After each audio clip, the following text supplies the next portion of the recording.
तो यार ये वीडियो का सेकंड पार्ट है। फर्स्ट पार्ट की लिंक ऊपर आ रही होगी, पहले उसे देख लेना। चलो शुरू करते हैं। लास्ट पार्ट में हमने देखा कि जैक जेम्स को अपनी लॉयल्टी बदल उसका हाउंड बनने को कहता है और इसी के साथ फेलॉन को असासिनेट करने का ऑर्डर भी देता है। आगे हम देखते हैं कि रॉन जैक की मसाज कर रहा है और उससे पूछता है कि क्या जेम्स विश्वास करने लायक है, क्योंकि जो भी उसने जेम्स से कहा उसकी खबर अब तक मार्शनेस को हो चुकी होगी। ये सुनकर जैक हंसता है, पर रॉन कहता है कि मार्शनेस मौके की तलाश में है और अगर उसे पता चला कि जैक कल अकेडमी के लिए निकल रहा है तो वो उसे जान से मारने की कोशिश जरूर करेगी। जिस पर जैक कहता है कि वो कोशिश जरूर कर सकती है पर वो उसे छू भी नहीं सकती। वो बताता है कि फेलॉन के साथ जो कांड हुआ है उससे मार्शनेस गुस्से में जरूर है, पर एलिजाबेथ को कंट्रोल करने के लिए उसे जैक की जरूरत है। जैक कहता है कि मार्शनेस भले ही उसे मार नहीं सकती पर वो उसे सबक सिखाने के लिए कुछ न कुछ जरूर करेगी। जैक कॉन्फिडेंस से बताता है कि हार्पी लॉर्ड,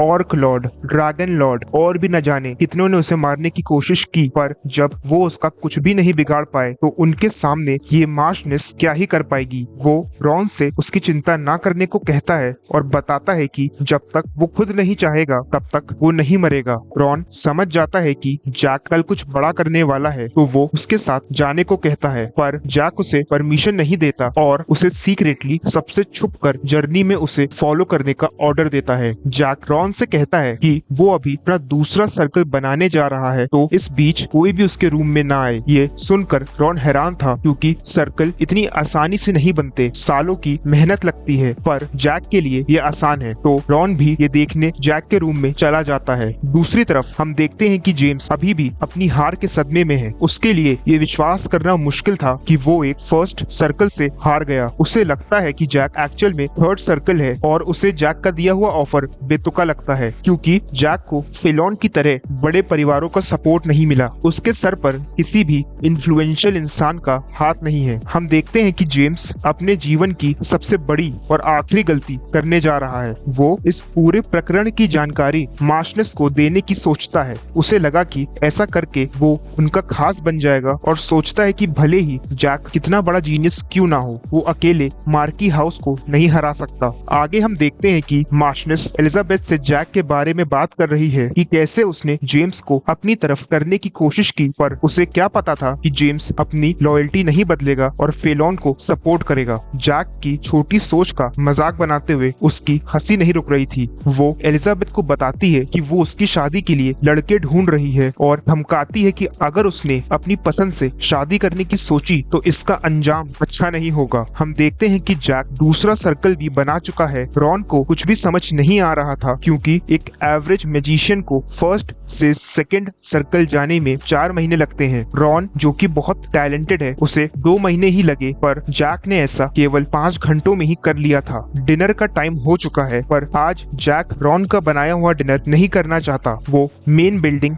जहां उसे जाना भी अलाउड नहीं है, वहां जाकर सबके साथ डिनर करना चाहता है। एक्चुअली वो सबको ये बताना चाहता है कि कल वो अकेडमी के लिए निकल रहा है। वो मेन बिल्डिंग में बवंडर की तरह आता है और सब उसे देखकर शॉक्ड रह जाते हैं। डर की वजह से फेलॉन और गुस्से से उसकी माँ का खाना गले से नीचे नहीं उतर रहा था। मार्की के पूछने पर जैक बताता है कि वो कल अकेडमी के लिए निकल रहा है। जैक फेलॉन से मजे लेने के लिए उसके हाल चाल पूछता है। वो कहता है कि उसे फेलॉन के वाटर फोबिया के बारे में पता चला, जिसे सुनकर उससे बहुत दुख हुआ। फेलॉन को कुछ भी पीने से डर लगने लगा था। जैक उसे वाइन ऑफर करता है, पर पूरी वाइन टेबल पर गिरा देता है। ये देखकर फेलॉन की रूह कांप जाती है और उसकी माँ जैक पर चिल्लाने लगती है, जिस पर जैक कहता है कि शायद आसपास कोई कुत्ता भौंक रहा है और वो वहाँ से जाने लगता है। मार्शनेस गुस्से से पागल हो रही थी और वो जैक से कहती है कि उसे इसका खामियाजा भुगतना पड़ेगा और वो उससे रिवेंज जरूर लेगी। जैक कहता है कि वो इंतजार करेगा और वहाँ से चला जाता है। अगले दिन जैसा मार्शनेस ने कहा था वैसा कुछ भी नहीं हुआ और जैक अपनी अकेडमी की जर्नी पर निकल पड़ा। जेम्स एक 6th circle night, resin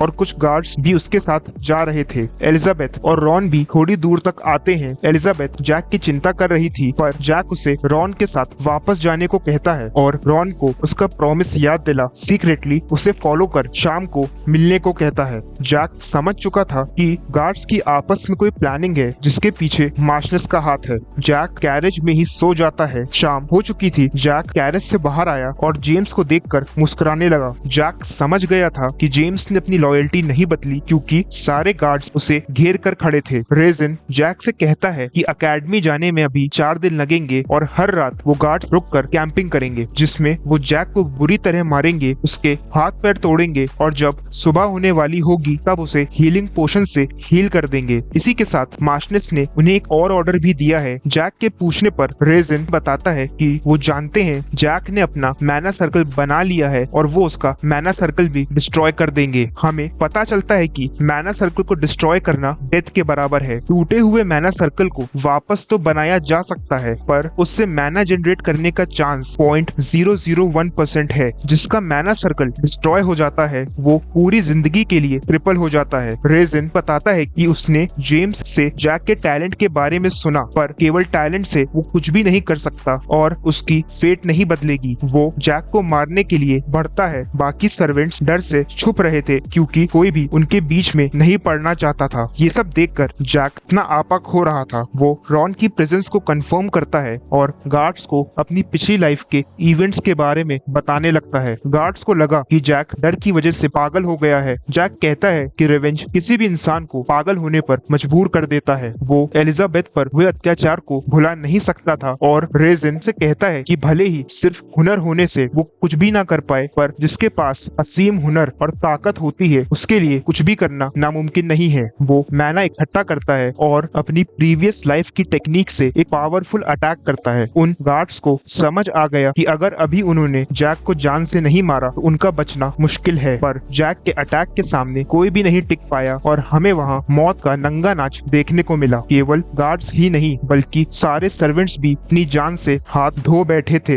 Ron बाहर आया और उसने जो भी देखा उसका यकीन करना उसके लिए मुश्किल हो रहा था। जैक की कमजोर बॉडी भी इस अटैक को झेल नहीं पाई। रॉन उसे टॉप ग्रेड पोशन देता है जिसे पीकर वो बेहतर फील करता है। वो रॉन को थैंक्स कर उसे अपना सीक्रेट बताता है कि वो टाइम में पीछे आ चुका है। रॉन यही सोच रहा था कि जैक ने पिछली लाइफ में ऐसा क्या झेला जिसकी वजह से वो इतना पावरफुल बन गया कि एक स्वॉर्ड अटैक से उसने 25 लोगों की जान ले ली। अगले दिन रॉन जैक से पूछता है कि डेड बॉडीज का क्या करना है, जिस पर जैक उन्हें जंगल के बीस्ट के भरोसे छोड़ देता है। जैक रॉन से कहता है कि अगर मार्की उससे इस सब के बारे में पूछे तो वो सारा ब्लेम जैक पर डाल दे और अगर रॉन को ऐसा लगे कि मार्की उसे जान से मारने वाला है तो वो मार्की को बता दे कि अगर रॉन या एलिजाबेथ को कुछ भी हुआ तो उस दिन से मार्की हाउस के अंत की शुरुआत हो जाएगी। रॉन वहाँ से जाने लगता है और जैक उसे एलिजाबेथ का ध्यान रखने को कहता है। जैक अब अकेले था, पर उसे अकेडमी जाने से पहले कहीं और जाना था। उसे सबसे पहले अपनी मास्टर वैलेंटाइन मिलोस को लेने जाना है। वो मास्टर जिसने उसे रिवेंज लेने की पावर दी और जिसे ब्लैक मैजिक का सुप्रीम सॉर्सरर माना जाता है। जर्नी के बीच में जैक एक रेस्टोरेंट में रात गुजारने का डिसीजन लेता है। वहाँ की ओनर उसे वेलकम करती है और इतने यंग कस्टमर को देख बहुत खुश होती है और उसके लिए डिनर का इंतजाम भी करती है।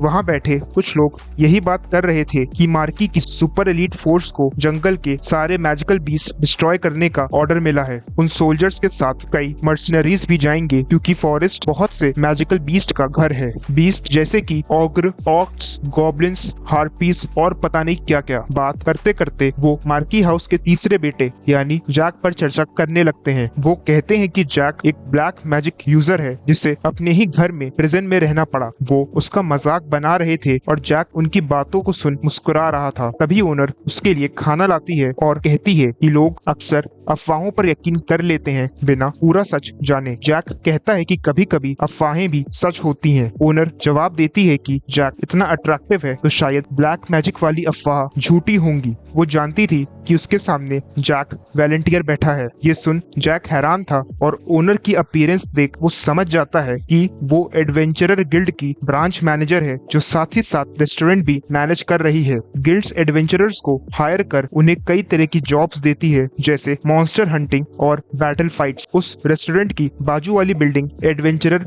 गिल्ड की ही है और ये रेस्टोरेंट भी वही ओन करती है। वो जैक से काफी अच्छे से पेश आती है और अपना इंट्रोडक्शन देती है। उसका नाम जेन है। जैक उसे बताता है कि वो एक जर्नी के बीच में है और वो कुछ हंटर्स को हायर करना चाहता है। उसे 5 हंटर्स चाहिए जो उसकी जर्नी में हेल्प कर सके। वो एक कैरेज का भी इंतजाम करने को कहता है। जेन बताती है कि उसका काम हो जाएगा और वो सोने चला जाता है। फ्लैशबैक में हम देखते हैं कि जैक पावरलेस है और उसके सामने उसकी मास्टर है जो उसे कह रही है कि इस दुनिया में कमजोरों को कुचलने के लिए पावरफुल लोगों की कमी नहीं है। जैक को बदलना पड़ेगा और इसमें वो उसकी हेल्प करेगी। तभी जैक नींद से जागता है और उसकी आंखों में आंसू थे। जेन उसे इन्फॉर्म करती है कि उसकी जर्नी की तैयारी हो चुकी है और हंटर्स भी रेडी हैं। हंटर्स काफी एक्सपीरियंस्ड थे और उनमें से वो भी थे जो पिछली रात जैक का मजाक उड़ा रहे थे। हंटर्स का कैप्टन जॉन डो उसे ग्रीट करता है। जैक को ये समझने में देर नहीं लगी कि जॉन एक 8 सर्कल मर्सनरी है जो एक्चुअली में अपनी पावर्स को छुपा रहा था। जर्नी शुरू होती है। वो हंटर्स जो जैक का मजाक उड़ा रहे थे नहीं जानते थे कि जिस नोबल के साथ वो ट्रैवल कर रहे हैं वो जैक है। जैक उन्हें सबक सिखाने के लिए अपने मार्की हाउस का एम्बलम देता है जिससे वो बहुत डर जाते हैं। जैक उन्हें बताता है कि वो मार्की हाउस का एम्बलम है, वही मार्की हाउस जिसका बहुत जल्द अंत होने वाला है। जैक उन्हें पुरानी बातें भूलने को कहता है पर साथ ही उन्हें पावर डिफरेंस भी समझा देता है। रात में वो लोग कैंपिंग करते हैं जहाँ जैक उन्हें ड्रैगन्स की स्टोरी बताता है। सबको लगता है कि ड्रैगन्स अब इस दुनिया में नहीं है और उनकी जगह केवल पुरानी किताबों की कहानियों में है, पर जैक बताता है कि ऐसा नहीं है और उनके कॉन्टिनेंट में ही 16 ड्रैगन्स हैं। टल्कन एम्पायर के पास भी एक बेबी ड्रैगन है। ड्रैगन्स का एक ही मिशन है, ब्लैक सी के बैरियर की सुरक्षा करना जो ईस्टर्न और वेस्टर्न कॉन्टिनेंट को सेपरेट करता है। जैक की बातें सुन सब उस पर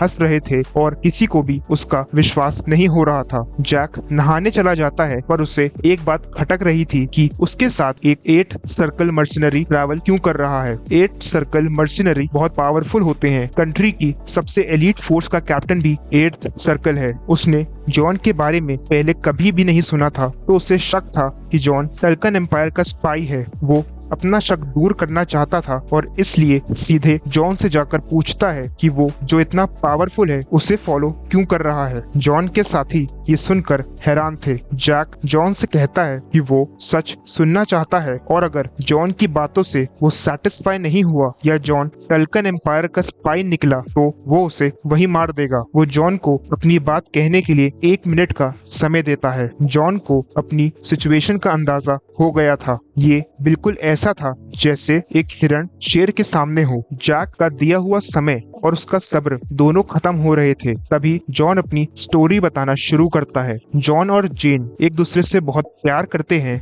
जेन एक नोबल है पर जॉन कॉमनर था, इसीलिए उनका साथ रहना इम्पॉसिबल है। जॉन जैक के साथ इसलिए आया क्योंकि उसे लगा कि जैक के करीब आने से शायद उन दोनों का भी कुछ भला हो जाएगा। जैक का शक पूरी तरह नहीं मिटा तो वो जॉन का टेस्ट लेता है। वो जॉन से पूछता है कि क्या उसे टल्कन की बेबी ड्रैगन वाली स्टोरी याद है। जैक आगे बताता है कि 10th सर्कल यूजर्स को मास्टर कहा जाता है जिन्हें सबसे ज्यादा पावरफुल माना जाता है, पर उनसे ऊपर भी पावरफुल बीइंग्स एग्जिस्ट करते हैं जिन्हें ट्रांसीडेंट्स कहा जाता है। अब से 2 साल बाद टल्कन एम्पायर में एक imperial night 10th circle master की बाउंड्रीज से ऊपर उठ पहला ट्रांसीडेंट बनेगा। लोगों को लगेगा कि वो अपनी मेहनत से ऐसा कर पाया, पर सच बेहद खौफनाक था। उसने अपने ब्लड और बॉडी के आधे से ज्यादा बोन्स को ड्रैगन के ब्लड और बोन से रिप्लेस किया था। वो एक एक्सपेरिमेंट था जो ना ही ह्यूमन था और ना ही ड्रैगन। वो पहला हाइब्रिड था जो कॉन्टिनेंट में सबसे ज्यादा पावरफुल बना। जॉन पूछता है कि इस सब का प्रेजेंट सिचुएशन से क्या कनेक्शन है, पर जैक बताता है कि टल्कन एम्पायर ने अपने स्पाइस को कई कंट्रीज में इंफॉर्मेशन गैदर करने और ड्रैगन्स की एग्जिस्टेंस को कंफर्म करने के लिए भेजा है। जॉन को ये सब फिक्शनल स्टोरी लग रही थी। जैक उसके एक्सप्रेशंस से समझ जाता है कि वो स्पाई नहीं है और वहां से जाने लगता है।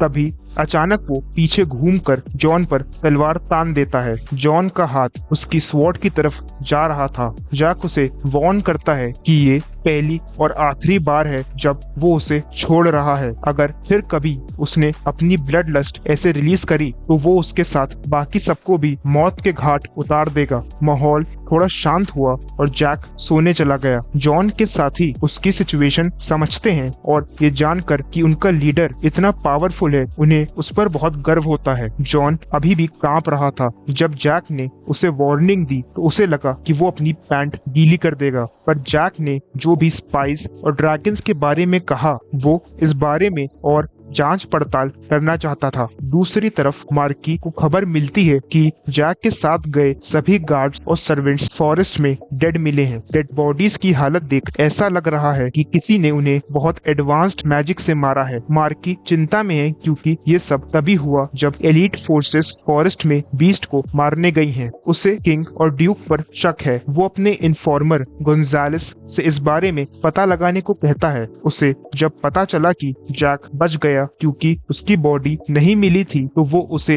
वापस लाने का ऑर्डर देता है और गोंजालेस को पूरी अथॉरिटी देता है। मार्की को लगा कि शायद जैक इस सब के बारे में कुछ जानता हो और इसी बहाने जिंदगी में पहली बार वो मार्की के किसी काम आ पाएगा। जैक की जर्नी खत्म होने को आई और वो माउंटेन्स पर पहुंच चुका था। वो जॉन को पेमेंट कर उस पर डाउट करने के लिए माफी मांगता है। जॉन उससे कहता है कि वो उसके टैलेंट से बहुत इम्प्रेस्ड है, पर ऐसे लोग जिन्हें पावरफुल फैमिलीज का सपोर्ट नहीं मिलता वो जल्दी ही मारे जाते हैं। वो उसे मर्सनरी बनने का ऑफर देता है क्योंकि ऐसे वो सेफ और कंफर्टेबल लाइफ जी सकता था। जैक कहता है कि वो कितना पावरफुल है ये तो जॉन अब तक जान ही चुका होगा, पर वो जॉन के बिहेवियर से खुश था और इसलिए उसे एक टिप देता है और बताता है कि आने वाले कुछ सालों में वेस्टर्न कॉन्टिनेंट में कुछ बड़ा ही विचित्र होगा, पर जब ऐसा हो तो उसे छुप कर रहना होगा क्योंकि वो हैंडल करना उसके बस की बात नहीं है। हमें पता चलता है कि जॉन का